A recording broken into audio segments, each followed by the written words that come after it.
He was the party's least skilled healer. Bullied both in the game and in real life, and treated as useless, he was actually the server's strongest player, hiding as an Avenger alt. After just one glitch, his gamer skills turn into real power. Now he's the hero nobody saw coming, and his strange form wasn't just for fun. It was a tool ready to strike when the time was right. Can a high school student who fights real monsters become the hope for humanity? Let's find out, as the story starts in a magical world. Not far from the city, where monsters roam, a group of men fought back to dodge a beast's strike, only for the monster to glare at the shielded man and blast a fierce stream of fire from its mouth. He raised his shield to block the strike, while the second man sprinted around the monster and slashed with his sword from the opposite side. He swung his sword right at the monster's face. Because of this, the monster's skin cracked open, and it stared right at him. It swiped at him with its paw and knocked him away. He landed looking unhappy, spun around to ask Leoram what was wrong with the healing, and then apologized with a worried look, promising to fix it right away. He lifted his staff, and the system confirmed that the Holy Mother's blessing of stamina recovery had been used. He thought this place was a chaotic whirlwind of online activity. In this game, you pick your role, gain experience, grow stronger, and explore the fantasy world. You can choose to be a knight brave enough to slay a dragon or a magician powerful enough to raise giant golems. The game's secret is to wake up a fresh personality, inviting over 20 million players to live out their wildest fantasies in countless new roles and adventures. The shield-bearer shouted his name in anger, mocked him, and demanded that he be healed right then. He mumbled his sorry words and promised to fix everything right then and there. He sprinted right for him, only to trip on a rock and crash onto the dirt. He looked unhappy, thinking that being a healer was the least fun job of all. He watches others play and heals them, but when they turn to him, they laugh and ask what this idiot is doing. Maybe he'll hurry up, since they realized the monster was about to strike again. One friend admitted they made a mistake, and this move is truly the best skill there is. But belched a wall of fire that blasted everyone back.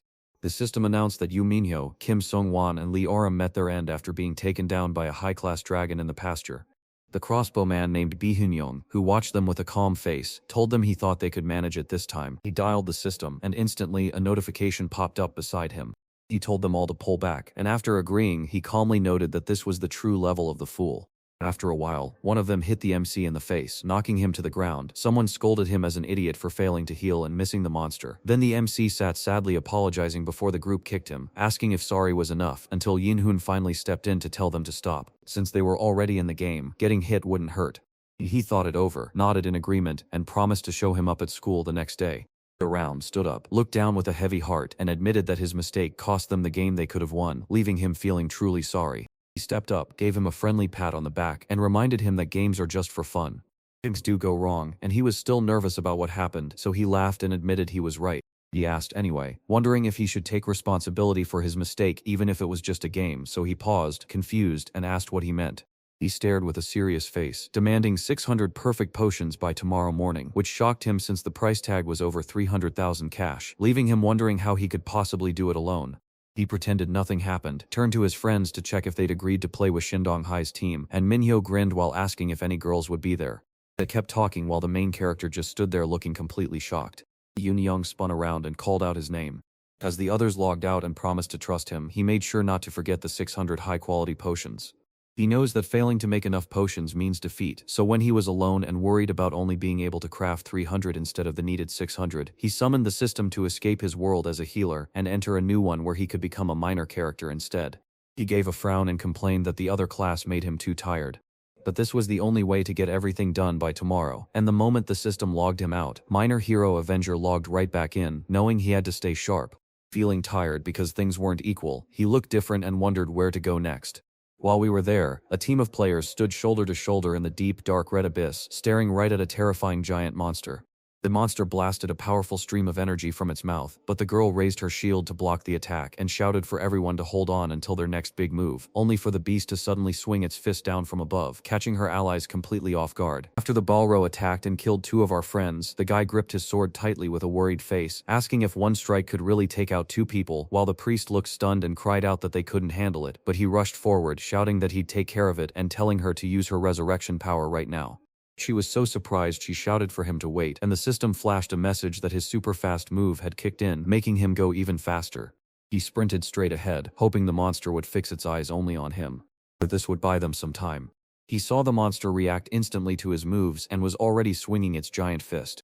He stared at it with worry and shouted that his rank was higher than he realized. Just as MC arrived at the dungeon, the system lit up and shouted that his revenge devotion, anti-barrier shield, endurance boost, and damage absorption powers had all been turned on. He stepped in front of the monster and the guy to stop that powerful blow. The crowd gasped in shock as the girl demanded to know who he was, only for him to strike back instantly and slice the monster's arm right off. Bro started screaming so loud from the pain. It swung its arm and punched forward, but he dodged and ran along its limb. Right after that, he swung his sword and chopped off one of the monster's horns, and the girl stared at it in shock, admitting that the guy was clearly good at this game. The guy asked with a surprised look, what did that mean? If he could defeat that monster alone while playing such a tough class, he must be an amazing player, or someone from the Asian server. The monster got so mad he squeezed his hand into a tight fist. He forged a giant hand from dark energy and launched a fierce attack. The crowd stared in shock and shouted, "What was that?" before realizing it was the final blow from Balrog, the fire of God. Orium stood his ground as the monster unleashed a massive blast of energy right at him. The girl threw up a wall to shield them both from the strike, while he stood his ground, catching the blow with just one hand before the system shouted that his Avenger class now has a passive skill called Sunset Blooming Flower, which boosts his strength by half for 10 seconds whenever his stamina dips below 80%. He poured all his energy into the sword, declaring that to end it, he would merge his passive skill with a final strike. He activated the Dead Pavane skill, and a ring of red energy swords materialized around him before he hurled them all into the monster's body. As the monstrous Balrog faded away, leaving behind the scattered debris of its defeat, the hero let out a long breath and admitted just how hard that fight had been. He turned to the nearby party members to apologize for crashing into their fight, only to learn that they couldn't handle it and that he could keep all the rewards, including the Balro horn. He grabbed a small box, turned down the offer, and declared that one item was all he needed, dreaming that selling it would let him buy more than 600 top-quality potions. Just as he was about to go, they called him back, and the friendly guy grinned and invited him to join them, promising to do whatever he could to help. He looked away with a puzzled frown, politely accepted their generous offer even though he was still a high school student, thanked them for their good work, and asked to be added as a friend, before apologizing and walking away. They began to cry, wondering if he had rejected them just because they thought they were failures. She nodded and said she was certain, while MC bolted away, worried that switching partners halfway through would make it too hard to quit. He called the system to check the time, was surprised to find it so late, and realized he needed to finish his homework and wash his clothes before leaving the game. So after agreeing to shut it down, he decided to start his chores first since they wouldn't take long, only for a warning message to suddenly pop up, asking if he really wanted to leave this hero's world, something he had never seen before. He tapped the system window and muttered, "Maybe this is a mistake," just as another one popped up asking if he'd regret his choice, leaving Aurum confused and wondering why it keeps showing up and if he should check the server before his VR headset finally told him the game was over, allowing him to finally take it off. He lifted his helmet, glanced down at his shirt, and admitted he was drenched in sweat, because he knew just how hard playing for the Avenger really is. He needs to rush and get his chores done before taking a shower. He felt uneasy, but to his surprise the device suddenly turned on and left him feeling weak. He rubbed his eyes dry and asked if he'd been playing that long. He watched in horror as his body started to crumble just like in the game, and he screamed, "What's happening to me?" while the machine replied that the data transfer was finally done. "The transformation is finally done." His body looked so different that he pointed at it with a startled expression, wondering what had changed it so much. He stared at his own face in the mirror and shook his head, saying he didn't look like that at all.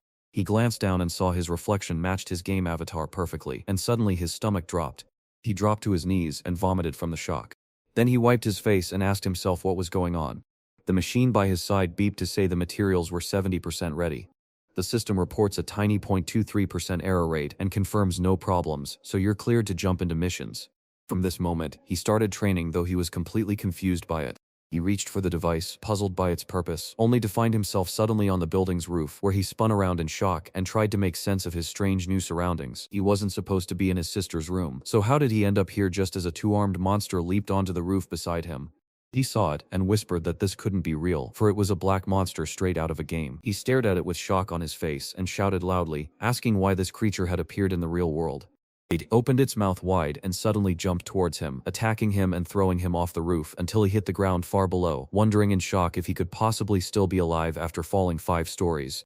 Maybe this was all just a dream, until the people beside him who couldn't see him asked what was going on, and the building suddenly exploded like a gas leak, leaving him to look at them in worry and realize that their fear meant this was truly reality, which made no sense at all. The monster sprinted up and swung a hard punch, but he ducked just in time, then hit the floor, looking worried and confused, knowing he had to run away from that scary beast.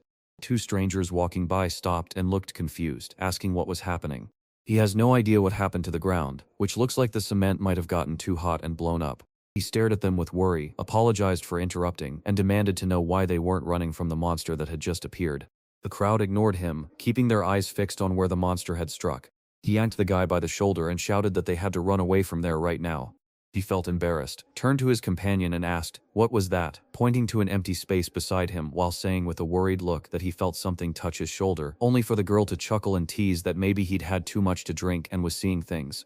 He said he wasn't, and he wasn't lying, even getting goosebumps to prove it.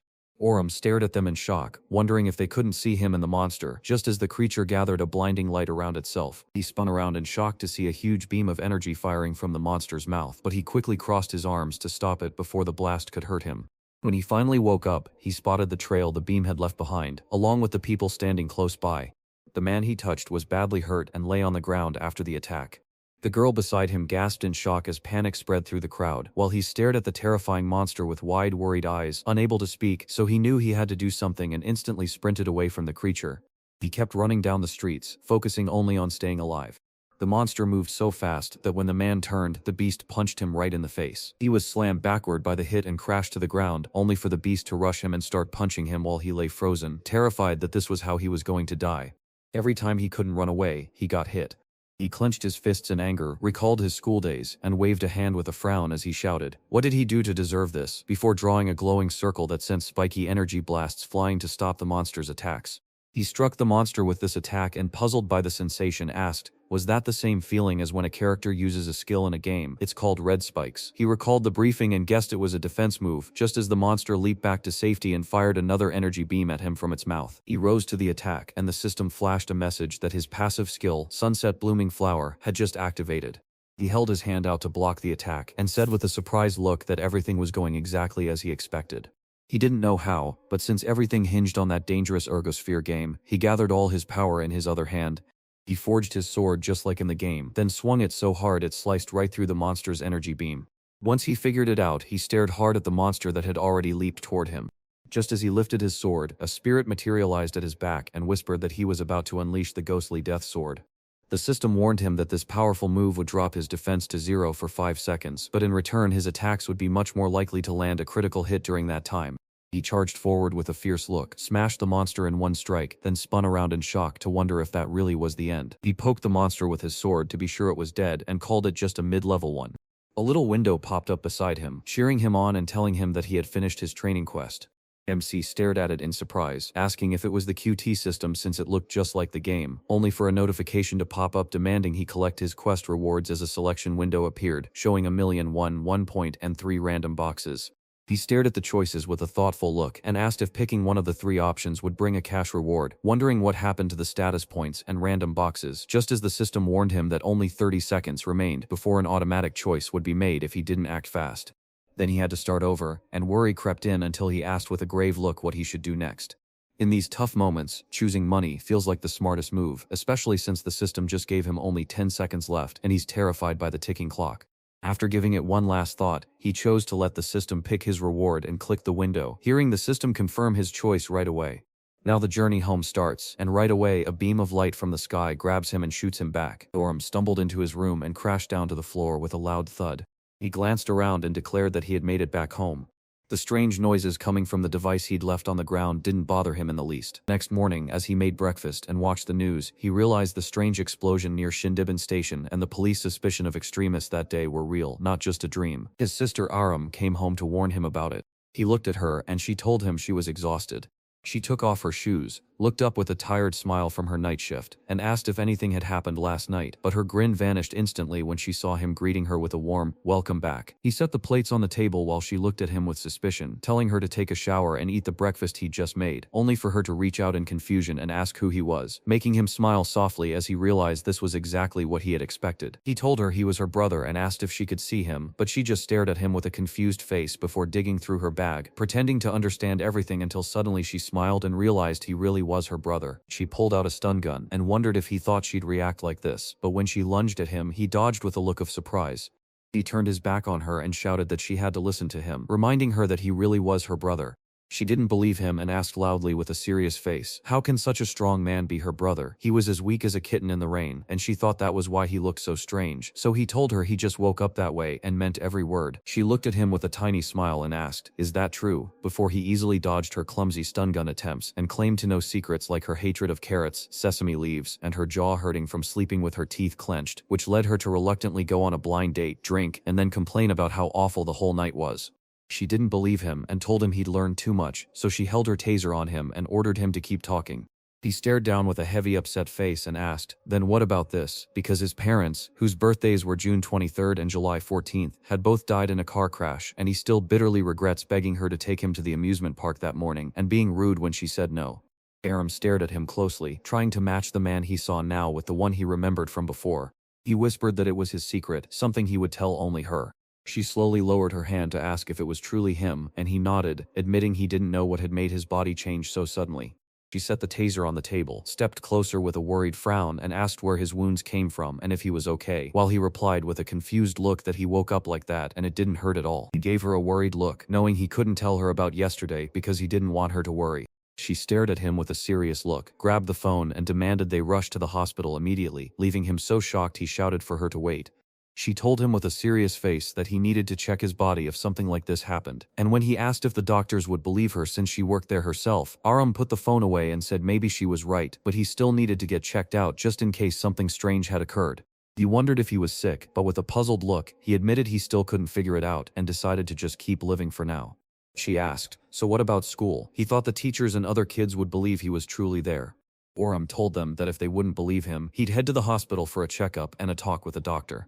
She gave him a frown at first, but then she softened up, sighed that he was being stubborn about strange things, and finally agreed to his plan, telling him to grab his bag and head to school since she'd go with him to explain everything to the teachers, which made him stare at her in surprise and ask if she really wanted to do that. She nodded and admitted that the nurse's words would ring much louder in his ears than his own.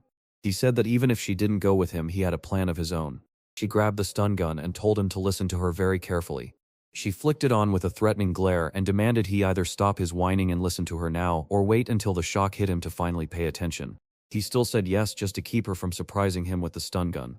After a while, the guy hiding behind a virtual mask started his live stream, welcomed the viewers, and asked if anyone from the video site was still there.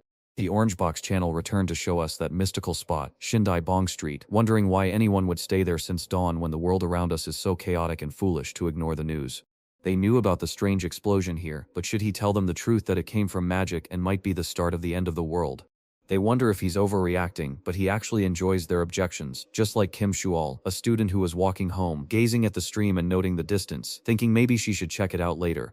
Kim Sojong walked up to her, greeted her warmly, and asked if she was watching something funny, only to find it was just a random suggestion that turned out to be quite childish. She laughed and told me that this video site uses strange magic rules, but then asked if she wanted to meet someone new. A stranger from her school wanted to meet her, but she calmly said she didn't care and wasn't interested. Then everyone turned to see the main character walking down the hallway with his sister, which made Jojun stop and wonder who he was and if the school really had students like that. She had never met him before, so she calmly asked if he was with an adult or had just been transferred, and when he smiled and hoped he was in her class, she felt like she'd seen him before he walked down the hall and stopped at the teacher's room. Aram claimed he was just having a medical checkup and didn't know why things had gone wrong, adding that his stomach hurt because they were rushing through it. She gave him the green light to use the bathroom, but asked him to rush right back. He offered a sorry smile and promised that he'd be back before you knew it. Right after that, he slid into the toilet stall and decided that even though she was a nurse, the teachers probably wouldn't believe her. Instead, suspicion would fall on him and they would call the police. So he pulled a small stone from his jacket, decided to use a random box, but remembered he needed the one he got earlier, just as the system warned it was a crystal of selective skill. Now you can borrow a skill from another class at 60% strength, but once the MC chooses to use the item and activates the Eye of Charm, he is locked into the mind control role. After that, he walked down the school hallway and realized this skill usually lets you turn monsters into allies or gain special boosts from NPCs. So he has no idea how it works on normal people, but if it's possible, he'll try to convince his teacher first, since he trusts him just as much as he trusts his sister and understands what he's going through. After that, they walked into the office, where the teacher admitted he didn't get it, which worried them, so he explained that some students change beyond recognition after the holidays. No one would believe it if you told them someone could change so much in just one night. Oram worriedly explained that even though his face looks different, his sister knows it's him because his voice and way of speaking haven't changed. He said with a puzzled look that even if she told him he was seeing a completely different person, or Ram looked at her and thought that, as expected, having a guardian wouldn't be enough without an identification document. His eyes sparkled with energy, and he knew he had no choice but to pull off a skill that made everything look just like he'd planned all along. His eyes landed on the vice principal standing beside him, and he figured it would be the perfect time to try out his new skill on him. Then he could persuade the other teachers, so he decided to try his lucky charm by using his special eye skill to mark the vice principal, walked over to teacher Chang, and boldly told him that even though the student looked different, his character was what truly mattered. Will a true teacher seek the hidden potential within their students? The protagonist felt embarrassed by his own expression and worried that he was pushing too hard, so he spun around with a serious face and loudly asked his guardian what she had said about the student's rare illness. She shook her head with a puzzled look, saying they still didn't know the answer, so the doctor told them they had to keep studying it to learn more. He shouted that if she didn't understand what was wrong, then it must be a very strange sickness. What else could it be when she didn't know the cause, even in a time when dogs were flying in space? He turned back to the teacher and shouted, "Will he keep treating a student who caught a rare sickness, and will he still doubt him?" The teacher asked with a confused look, wondering how they would explain it to the other kids even if they believed him. The vice principal nodded thoughtfully, knowing he was worried about the other students and that confusion would follow, so he stepped into the classroom with purpose to tell them they were now their own leaders and that they should follow him, even as the worried teacher stepped back to wait a moment. Aram's eyes widened in surprise as he wondered, "This is a bit odd, but surely everything will still be okay." MC was surprised but agreed, and when they walked into the classroom, the vice principal shouted that everyone must take great care of him because a rare disease had turned him into something truly amazing. They closed their eyes to imagine how scary and confusing his heart racing and confusion must feel, but even thinking about it made him cry so hard that the students looked on in awe as they saw him actually shedding tears. He couldn't hide his worry as if the world was ending, knowing that while he wanted to use logic, only his feelings mattered, and no one would believe his reason. Teacher Zhang stepped up to him and asked if everyone understood that they should look after the sick boy, then gently guided the vice principal out of the room and offered to let him take his seat. He talked about what happened, agreed, took his seat, and wondered if he should just use a special power to tell them he was moving to a new school. Chojin sat at her desk and smiled as she called out to him when he walked by. He sat behind her and she asked if he was really such a loser, and when he agreed, she was shocked to wonder how someone could change so suddenly from a joke to suffering from such a rare disease. He said with a puzzled look that his sister had told him about something called acute change syndrome, which happens when someone is under too much stress. The student beside him whispered that it wasn't a disease, but the situation felt far from funny as stress seemed to change everything. Another student nodded, saying he'd seen this before. The whole scene looked like a comic book where the nervous protagonist realized his speech to the vice principal wouldn't work and panicked, wondering what to do next. "Shu told me she'd heard about this sickness before." He spun around, and she gazed at his face with a calm look that left Sojin surprised, so she asked how she knew, and she simply said she'd heard it from her dad once while they were talking. One morning, a man living in Germany woke up to discover he had suddenly grown 12 centimeters and his face had changed completely. There was a mystery with one of his hormone-making organs, wasn't there? She waited in silence for his reply, and then he finally nodded and admitted she was right. His legs went wide in surprise as the student confirmed something truly unbelievable. She questioned the strange claims he made and asked why she'd need to lie about them, but he felt relieved that things weren't turning out as he feared, wondering if everyone would get used to his changes and how his friends would react to his new look. She asked if he had headphones so she could listen to music before studying. He nodded and asked if it was fine to use them since he'd already had a chance, and she calmly told him it didn't matter at all because she truly didn't care. He handed her his headphones, she thanked him and asked him to let her know if he needed them back. He spun around and realized that the skinny boy he used to be was gone, replaced by a bigger, stronger version of himself.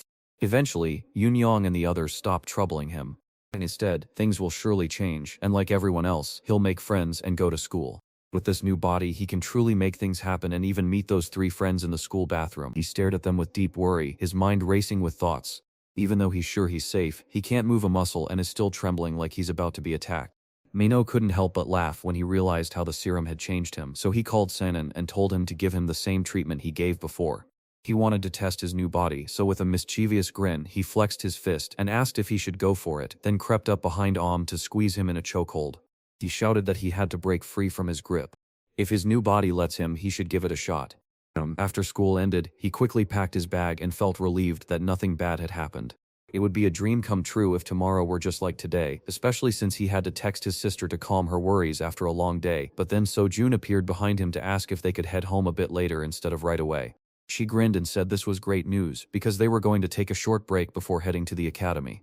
Maybe he wanted to join them, so the protagonist thought it was a great idea and said he had just enough time. His phone buzzed with a notification and he told everyone to wait, but his face fell when he saw Bunhung's message saying he had to rush to the 5th floor restroom, so he apologized with a worried look and explained that something urgent had come up and he simply couldn't make it today. He walked away without saying why. She waited and asked what was wrong, and she still wanted to be friends with him. She stared at him with a serious face and said nothing. After that, Minho stood in the bathroom and watched with a grin as the man was strangled, muttering, "How much longer is he going to keep this up? It looks like he's just giving a hug to some people." He poured all his strength into his move and warned to wait, trying to drain him so the other guy would pass out, while the MC worried that without air, he couldn't gather any power at all. His neck burned with pain, proving he'd been foolish all along since his body was the only thing that truly changed. He watched his former self stand beside him, asking, does he truly believe that? Does he really think nothing has changed? Is it because he just sits there with nothing to do? He has to run because the boy who used to be weak is gone, leaving only the same old fear. He needs to remember how he beat the monster last night. He remembered those words, and they gave him the strength to stop waiting for things to get better on their own. The system warned that a countermeasure was triggered, so he had to act alone, grabbed a person by the hand, and with a sudden twist flipped them over his shoulder, catching them completely off guard. Everyone else was just as shocked as we were by what just happened. Gorham was so shocked by what just happened that his hands began to shake. He stood up with a furious scowl and loudly demanded to know how he could be thrown away, calling him a freak and shouting that he was already dead. Terrified and furious, he sprinted away from the school and shouted that they had to catch the freak. But later, Shal stood with Sojun outside, staring at her borrowed headphones until her eyes caught the frightened protagonist running across the street.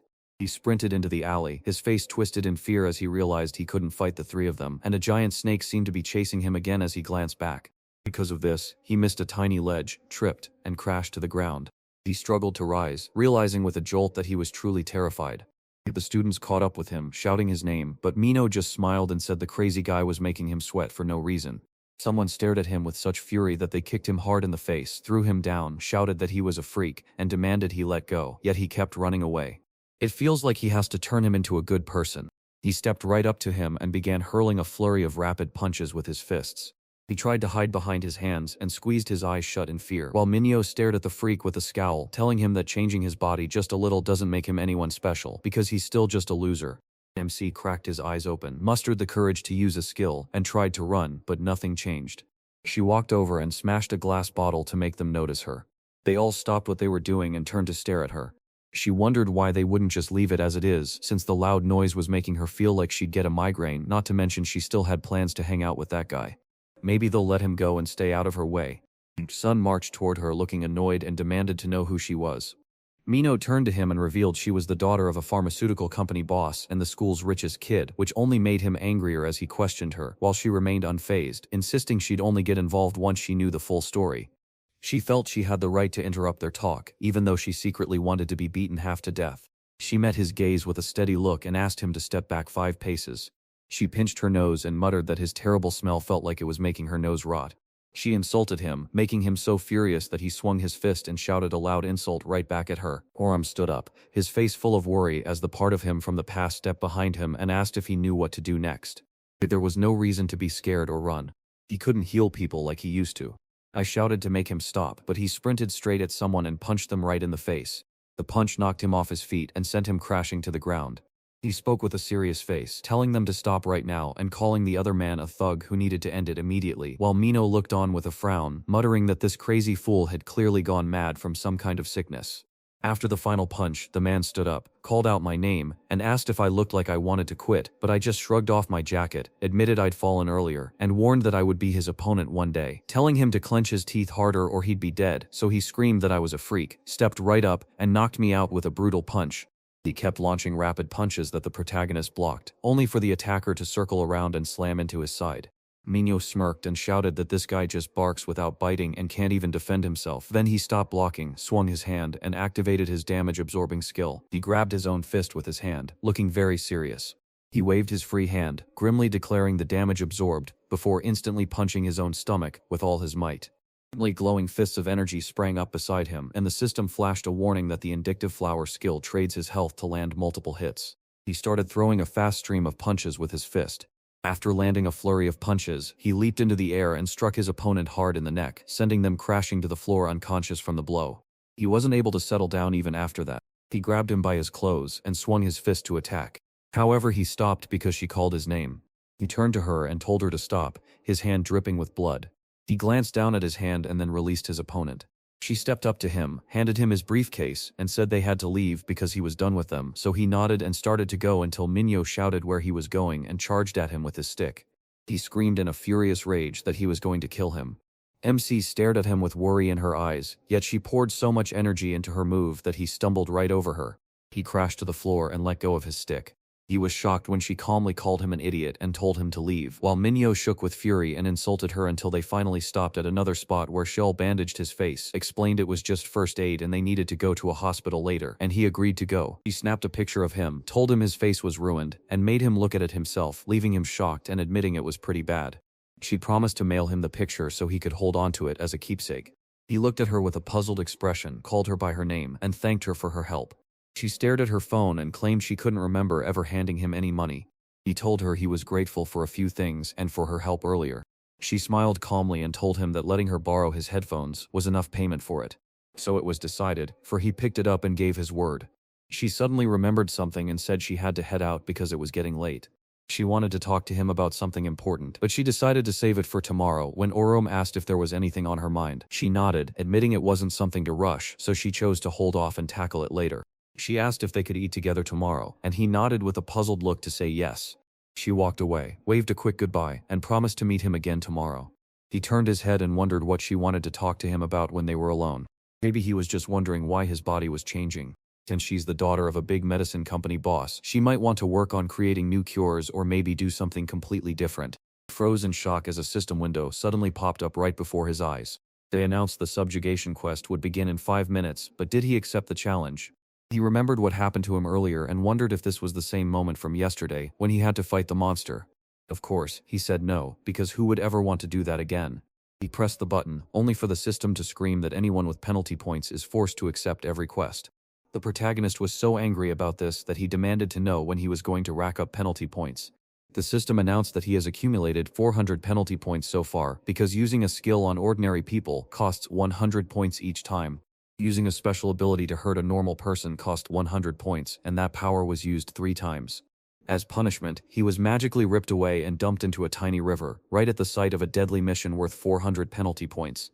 The protagonist glanced around, asked if it was a river, and stood up to complain that moving him to such a strange spot was a bad choice. He still had a phone tucked safely in his pocket. They slapped him with penalty points without telling him why, which feels so unfair. He glanced to the side and saw a strange see-through door floating right in the air. He stepped right up and inquired, "What is this?" The very same beast he is forced to tame. A window popped up beside him, warning that the subjugation quest would start in just 10 seconds. He had to get ready for the fight, and feeling a bit shocked, he asked what he needed to do, only for the door to shift and let out a giant monster holding a sword, which the system revealed to be the infected paladin Abel. He stared at the unknown creature with deep worry, his voice trembling as he asked, "What kind of monster is this?" because he had never seen anything like it in the game before. The monster lifted his sword high and brought it down right away.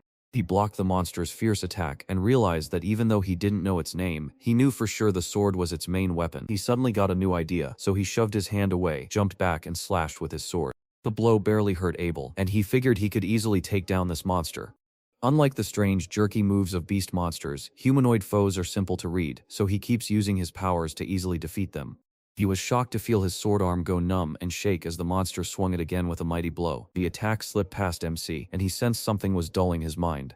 He saw the monster lift its sword to strike, so he raised his own block and activated the skill Thirst for Vengeance. A system window popped up and told him he couldn't use that skill.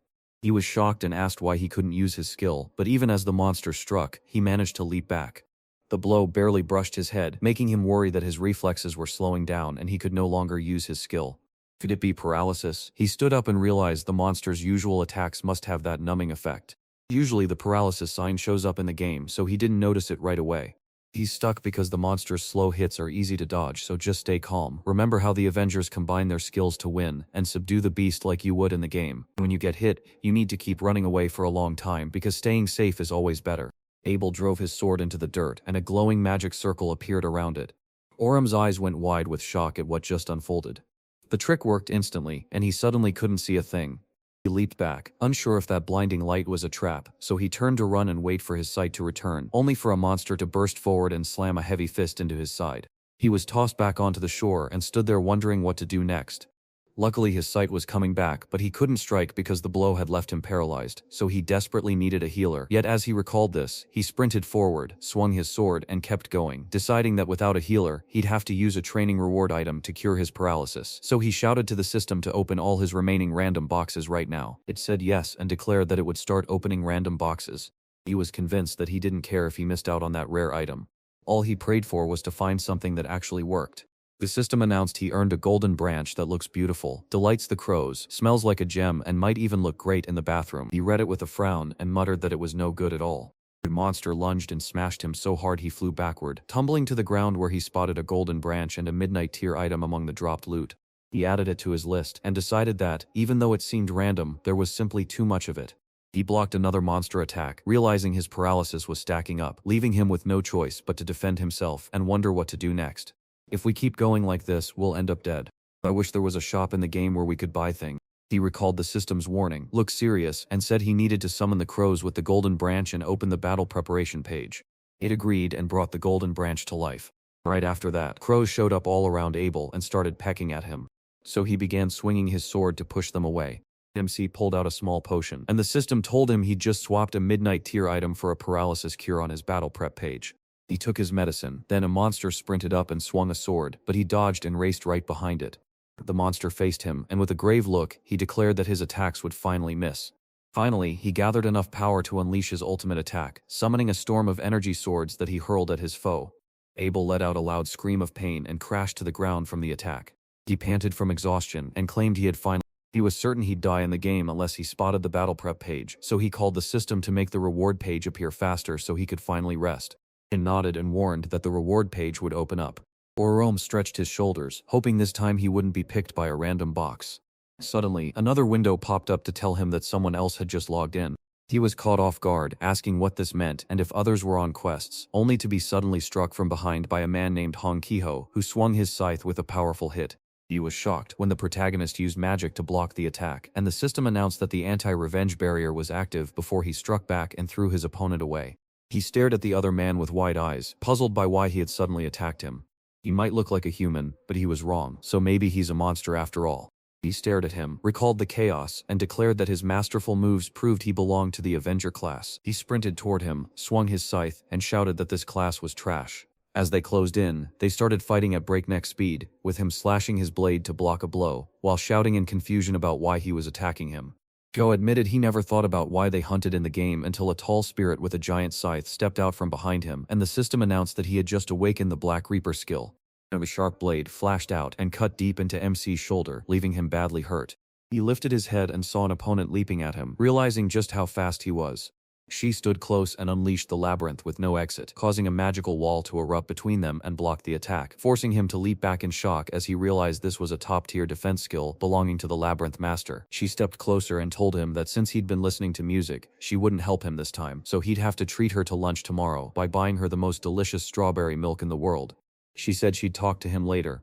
After that, she aimed her staff at the enemy and warned them that fighting while talking is like trying to bite your own tongue. Oko dashed right over to her. He swung his scythe and struck, but she blocked the hit, leapt aside, and then they exchanged blows until she unleashed a beast skill that trapped him while spiked plates erupted around his enemy.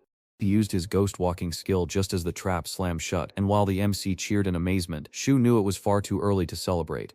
After a tense pause, she spotted the danger and shouted for him to move, but he couldn't dodge fast enough before Ko suddenly appeared right behind him. He reached out and unleashed a power called Blacklist, making his whole body flash with sparks. He winced from the pain, but he shook it off and leaped back just a second before Ko's blow landed.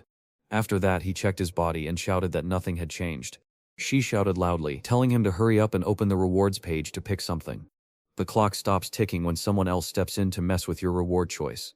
He had to pick his own reward to finish the quest, and Ko stepped forward to ask if he thought he'd just stand there and watch. He leaped up to strike mid-air while opening his system menu to pick a reward, but his opponent hit him instead, and his scythe sliced through him so cleanly that he was shocked. She realized he hadn't mastered the skill yet. Standing on a trap-filled path inside a 90-second labyrinth with no exit, he remembered her deadly warning and the static around them as the masked reaper cursed and promised revenge for the next encounter. He remembered their faces, so he let them live in fear from then on, waved goodbye to the scum class owner Orem, and before they could even blink, everyone vanished back to where they started. MC quickly caught his breath, glanced around, and then his phone buzzed with a notification. She called him, and he answered right away, shouting, "What on earth is going on? Is she really him?" She told him to wait, saying he needed to say his piece, but for today, he should just go home. That nasty skill they used on him actually lets them track his location. For the 8 hours he has to stay hidden, he should be safe at home because her tracking isn't as precise as GPS, but he's still worried since that guy is a player killer who earns bonus points by slaying others instead of finishing quests. It'd be much safer for him to stay out of their way, especially if he doesn't want to end up killing anyone. He knew he couldn't reach people like that, so he stayed quiet while she was right and suggested they talk tomorrow, bringing up the fear that he might be in danger again. And then he asked, "What about her?" She was marked by that idiot after helping him and feared for her safety, but she told him not to worry because she could defend herself just fine. He shouted that he knew, yet he still feared she might get hurt. She pondered his words, paused briefly, and then asked, "So what, did he want to stay up all night or something?" He answered with excitement, saying that was certainly not what he had in mind. He decided they should team up going forward, and she smiled, thinking he wanted to be in a party with her, while he simply said that sticking together was all he wanted since he could trust her. After a brief pause, she questioned how he could trust someone they'd only just met, and he sighed in surprise while asking if that was really how things worked, only for her to explain that what she'd share with him tomorrow was hardly different from their current conversation. So after hanging up, she told him to send her his address since she was coming to sleep at his place that night. Orem froze in shock at the words, then let out a loud cry that woke everyone around him. Time slipped by, he stepped out to the entrance to welcome his night visitor, and before long she arrived at his door to exchange greetings. And then she walked into his apartment like it was her own and told him that she would now be under his care. She slipped off her shoes while he hesitantly asked if she really planned to sleep at his house. She turned around, took off her coat, and asked him if he wasn't happy with her. He stammered, "No, not at all," and she beamed, "That was wonderful. There's so much to talk about after all this," before mentioning she'd take a shower and asked if he could lend her some clothes. He nodded, walked into the other room, and found a note from his sister in the kitchen saying she was working the night shift. The fact that they were alone here made him feel uneasy, so he wondered why she was working today of all days. When the shower was finally over, she stepped out and changed into her sister's clothes, which fit her well, then dried her hair and asked if he lived with his sister, which he confirmed, explaining that they had been staying with relatives until she got a job, and when she asked about his parents, he sadly told her they had died. She quickly apologized after bringing up a painful topic, and he happily assured her it was fine since it was just something from his childhood that he had already gotten over. She studied him with a quiet thoughtfulness, then paused before saying it must be hard for both him and his sister, and when he asked when she'd return, he told her she wouldn't be home until morning. She said it was convenient, then stepped right up and pushed him hard against the counter while telling him to get going. After struggling to think, he grew restless while she stayed calm, and though he closed his eyes expecting her touch, she simply opened the system and sent a party request to the nearest person. MC let out a sigh of relief, thinking he'd been scared for nothing, until a notification popped up asking him to join a party with Sheol. She told him she'd share everything she knew before he accepted the invite, promising to stand by him with all she had once they were at the party. If he runs away or betrays her, she will literally blend him into a smoothie, so does he really get it? Her scary glare made him feel nervous, so he quickly said he got it all. She then told him to think twice before answering, reminding him that he was the only one here with her. He glanced at the system window with a thoughtful expression before clicking to accept the invitation, leaving Sheol completely surprised. She turned to him with anger and shouted that she had asked him to think hard, but why did he suddenly agree? He shook his head and said it wasn't even worth a thought. She stared at him with no emotion, and he admitted that he didn't understand or know enough about what was happening. Right now a killer player is hunting him, he can't save himself, his game is almost over, so she is his only hope and the only person he can trust to get him out of this mess. She let out a big sigh, massaged her neck, and told him she was glad he looks at her that way.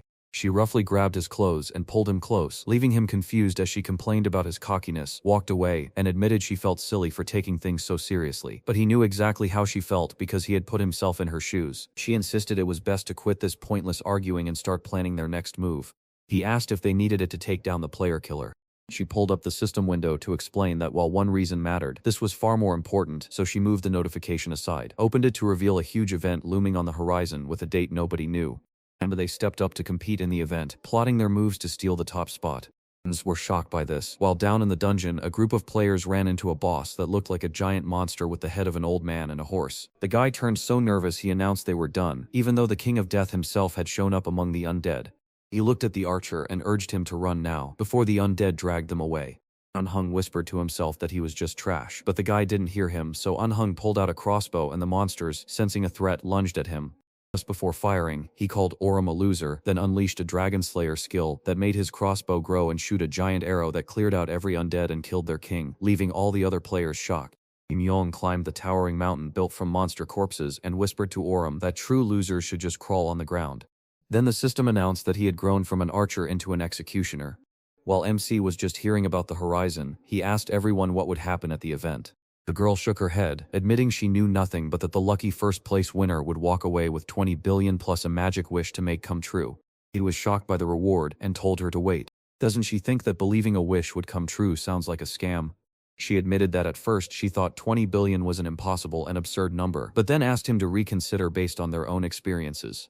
They had gone so far beyond reason that a wish might come true, but if not, she could make a simple wish to quit the game.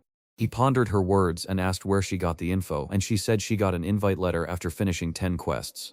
He would likely try them himself after finishing them, so he asked how long she'd been doing them, and she told him she'd started right after winter break in her 3rd year of middle school, had survived nearly dying 5 times out of 17, and that news left him shocked. She said she couldn't figure out who she had become or why things were going wrong, and even when she tried the gym built by WR4 and Ergosphere online, they made her feel like she was going crazy. He asked if her parents noticed her changes, and she answered with a dark look that they wouldn't even know if she vanished or was cut up.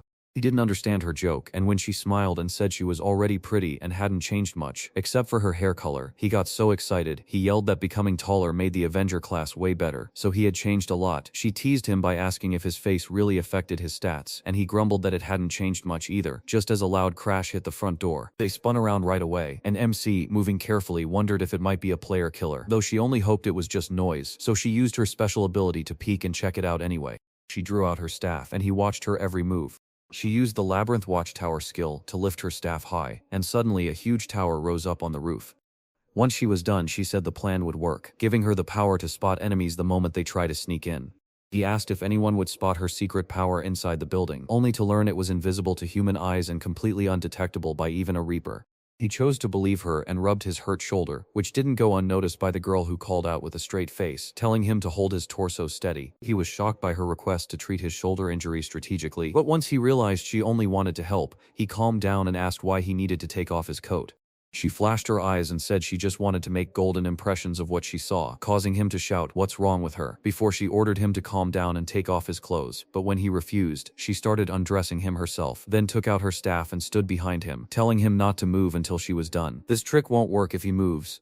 She thrust her staff at him and unleashed the Oasis and Desert Labyrinth skill, which summoned a glowing magic circle beneath his feet that wrapped him in healing vines to mend his wounds, leaving him stunned as she explained that it would take time to fully restore him, including his injured shoulder. She isn't a healer who mends wounds, but simply gives him more stamina, so he quietly waits for his injuries to heal before calling out to ask why she invited him to join her group. Since she already has top-tier skills and sees no point in joining him, she spent a few seconds thinking before mockingly told him she'd rather order him around, just because he used to be a loser, which he nervously took as a joke before she tried to recall if he remembers the Purgatory event. He asked if this was the legendary raid from her 2nd year of middle school, and she confirmed it was the toughest challenge in history that only 1 out of every 2,000 players could ever clear, while she had stayed in the shadows to support the guild as a mercenary. But while she was busy buffing, she didn't see the monster coming right up behind her. She had planned for the worst, but then he showed up to save her from the monster, and she felt so happy to have him there. As everyone else fell to the impossible dangers of the event, she recalled seeing him running across the battlefield with no intention of giving up, and after blushed in embarrassment at her words, she admitted that she had realized then that she needed him in her party because he was such a crazy player. After the treatment was over, she sat beside him and asked to be someone he could talk to about everything, but he felt upset too, didn't he? He confirmed that no one could find out about his secret account and said he felt better, while nearby Kang Ikju, a soul fighter, chased down a lizard man, slammed his fist with the Ancestor Strike skill that tripled his attack power, and pierced the beast's thick armor so hard that drool sprayed out of its mouth. Yusunga, a guardian of the queen, stepped in to help. She gripped her sword hard and unleashed a special move that made the enemy weaker. She sprang to her feet and cut the monster's head off with ease. Then she smiled and declared that since this was the 20th, their quest had been a success. Her friend squeezed his fist in triumph and muttered that the fight had been far too easy. After giving him status points as a reward for today, she noticed something strange, glanced to the side thoughtfully, and when he asked what was wrong, she just stared. Her eyes flashed blue as she told him someone nearby had used a special skill even without a quest, and though he offered to attack, she shook her head at his suggestion and pointed to the system window, telling him to drop it since only 50 seconds remained, and they didn't know who these users were, so they would just have to watch to see if they would become a blessing or a curse to their guild, and she asked him to mark the coordinates for now so they could return tomorrow to investigate as time passed. Late into the night, MC opened his eyes to discover he was in a very strange place. He stared forward and spotted a twisted pile of tangled wires, chunks of human flesh, and a bunch of scary, ugly eyes. Perched on the monster's back was a guy wearing a white cap that made him stand out from the crowd. He got scared and asked who he was, but then the guy attacked him with a scythe. Knowing it was a reaper, MC was terrified and sprinted away screaming. He hurried around the corner, rushed toward the exit ahead sign, tried to push the locked door open, peered through the glass window, and saw a boy playing in the sandbox inside. Knew it was Yun-Yong right away and asked him for help.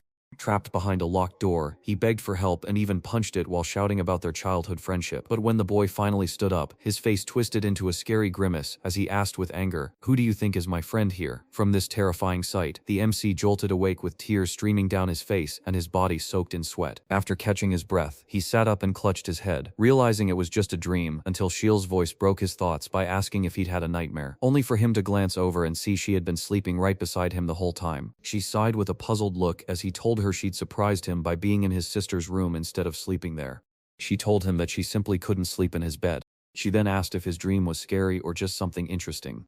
She winked and stretched with a grin that made him feel shy, so he quickly blurted out that he hadn't dreamed a thing.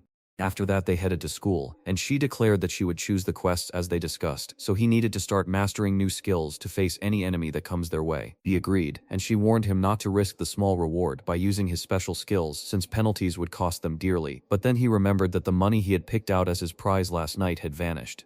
She nodded and explained that each penalty point costs about 10,000 won, meaning everything would be taken away.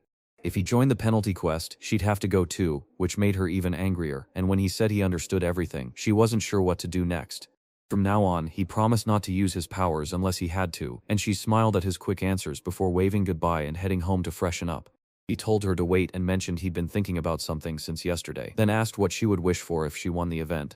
She told him she wanted to build her own magical world with her favorite idols, leaving him stunned, and while admitting she had lied, she promised to reveal everything if he succeeded in their next quest before waving goodbye, only for him to grumble that she still hadn't kept her word as a car sped past carrying Sha and her friend, who smiled down at the two uniformed schoolchildren and declared them found as the Avenger and the Master of the Labyrinth, even though they still looked like just kids. She tapped into her Queen's Guard power to peek at the hidden skills and stats of nearby people and monsters. That was how she realized they were players, so she took off her glasses and declared it worth leaving the house to find them before the rush hour crowd, or else they'd be hunting all day if they got unlucky. I asked what she wanted to do, wondering if they were going to hunt them right now. She explained that too many outsiders were wandering around in the morning, looking for trouble, and since they weren't strong enough to hunt for the valuable penalty points, plus they belonged to a class their guild didn't have, they had to figure out what this mysterious event horizon meant before deciding whether to let these people join them. He wondered if they were too young for that, so he decided to scare them by pretending to hunt until they gave in. With a smile, she asked if age mattered, noting that what truly counts is skill and the ability to follow orders, because an innocent look can sometimes hide secrets, so the guild sent a neutral observer to watch over the kids and remind everyone it's never too late to care for them, while Oram walked home at night, scrolling through skill guides on his phone. He tapped into the Ergosphere online skill system because it worked just like his own. For now, Shawal ruled the labyrinth, and after checking her skills, he realized her traps would lure enemies right into the Avengers' counterattacks for massive damage, making them a perfect team. But suddenly a bandit named Orum from Hejong High School stepped out, hesitantly confirmed his identity, then pointed a knife at his stomach and demanded they talk before he could step away. Seeing this made him so nervous that he had to follow them. They arrived at a construction site where a man shoved him into a room, nearly causing him to tumble, only to find Minyo and his crew waiting there as if they planned the whole thing. They won't let him go home until they've beaten him up a bit, warming their fists, so as he takes off his backpack and wonders what to do, he decides he can't use his skills but must stop their endless torment right now by leaping forward and slamming one bully's forehead to knock him back, while preparing himself for the next one who rushes at him. But MC sprang to his feet instantly, driving a knee into the guy's face and sending him crashing down. Relieved to know he could beat them, he sighed and thought that even with so many of them here, they were still just humans compared to the scary monsters he had faced before. They were just weak enemies, but he knew he couldn't rely only on his special powers like he did in their last fight, because even a tiny bit of real hero strength could easily crush them. He sprinted at the bullies charging at him and kicked them hard, hoping to knock them all out at once, only to find himself locked in a fistfight with another guy while his friend grabbed Minyo's leg where he'd been hit hit and laughed, saying this idiot was actually too good to be the loser everyone talked about. Manu clenched his teeth in worry, muttered that things had gone wrong, then spotted some loose metal bars nearby and suddenly came up with a risky plan. Time flew by as the MC punched out his opponent and faced a larger rival who charged screaming, only to get a cold stare and a swift kick to the face that knocked his tooth out, sending him crashing to the ground. Then, sneaky Minyo crept up on Orum from the shadows, a piece of rebar hidden in his hands. He swung with all his strength and struck him, but the other man blocked the blow with his bare hand, bending the weapon so hard that Minho froze in shock. He clenched his fist and swung hard at the man's face, knocking him back for a second before losing his balance and crashing down. As he struggled to his feet, he began hurling insults at him from every angle. But MC held him firmly down with his foot. Minho tossed him a sharp, unhappy glance and snapped. Does he think he can end this so easily? He's already dead. Does he get that? He called every elder he knew to finish the job, insulted the man and threatened to kill him, but Orum threw a fierce warning glare and dared him to try, leaving the victim gritting his teeth before being released and trying to stand, only to freeze at something unexpected. Just as MC reached for his bag, a long-hidden attacker lunged at him with a knife, catching Orum completely off guard. Glancing at her grocery list, she realized this was enough for dinner, especially since she had been too busy lately to cook for her sick brother, so she needed to make sure he got a good meal. She doesn't know what's hurting him, but she's happy he isn't truly sick. Her wandering thoughts stopped when her brother panted and asked her why he was dripping with sweat. His shirt stuck to his whole body, but he didn't mind a bit and told her not to worry, pointing to the building behind him and saying that some guys invited him to play football with them, and that's exactly what happened. It turned out the knife snapped when they tried to hit him, so he quickly dealt with them and ran this way. She was surprised to see him sweating and wondered if he'd been playing football for so long, but he admitted he was just having fun after their break, even though he was really drenched because he had run away to hide her from prying eyes. Deciding to change the topic, he grabbed her hand and pulled the bag toward him to ask if she had bought it for dinner. He felt a rush of joy seeing the pork belly, knowing it would be grilled that day, while she studied him thoughtfully, noticing that though he acted and spoke as he always did, his look had changed. Seeing her intense stare, he called out worriedly to ask if she was still not used to his new look. She smiled and asked if his face gave him away, but he shook his head and said it was just a guess, only to look down sadly and wonder if he was still who he used to be. She looked away to gather her thoughts, then looked him straight in the eye and said that her love for him had nothing to do with how he looked, only that he was a good person. He thanked her and smiled back while asking if he had taken his friends out yesterday, only to lie before she pointed out that she had found a lot of long brown hair in the house that morning. It wasn't her hair at all, it was too long and the color was strange, so she guessed it belonged to his friend, who grew so excited he started mumbling until his sister stepped in, realized what was happening, and asked him to make the introductions, which he had to agree to even though he didn't mean to. As Moyo stumbled out of the construction site, shaking from the blows he'd taken and leaning against a column to steady himself, he vowed to kill that idiot, then dialed his phone, which rang out in the noisy party, prompting Yunyang to answer and step to the window, while Mino growled that he should jump in. Even if they let Oren go free, he would still come back to hurt them. So he stepped in to make sure the weakling knew his place, smiling as he promised to show just how far apart their powers really were. And when a fresh morning finally broke, Shuol surprised everyone by offering to walk Urum home after classes ended. Her friend Sojun, hoping for a good time and asking to join, was turned down when she was told there was no plan to go anywhere. They had to talk about something important. Sojun was eager to hear it, and while her friend pushed the guy toward the exit with a promise to share everything later if all went well, the moment hung in the air. As their classmates looked on in shock, they started to believe they were a couple, while Yunhan secretly worried about how to handle Orum. Last time they each bought a drink, picked a spot to chat, and got down to business. In the middle of things, she suddenly asked if they should start dating, and when he was shocked to hear her say it, she explained that being a couple would mean no one would care about their private talks, but since he seemed worried about lying, she offered to just start dating for real, which left him stunned, so he looked down and said he needed some time to think since she had brought it up so suddenly. She gently suggested they switch topics, then opened the system window to announce a new quest, a competitive team battle that would take place tonight. She sent him an invite, and he realized that because it was a team quest, other players could join in too. She agreed and explained that the reward was even better because, besides the 20 million, they would get 12 status points to help them level up, but he warned that this would also make the competition much harder, especially when pitted against other players, and if a player killer showed up, a battle royale would start instantly. He felt like he'd never worked with her before, so he knew the competition was going to be tough. She asked him what he planned to do, telling him that if it felt too dangerous they could just wait for a safer quest to come along. He insisted she give it a try, because he knew their skills were perfect for any challenge and they had nothing to fear from dangerous players. If they had to fight, they were sure they could take them on. She smirked and asked what was wrong with him. Is the loser Aurum really this confident? She nodded and said her goodbyes, promising to meet him at the quest site that very night, and soon the darkness fell, bringing the moment of their meeting.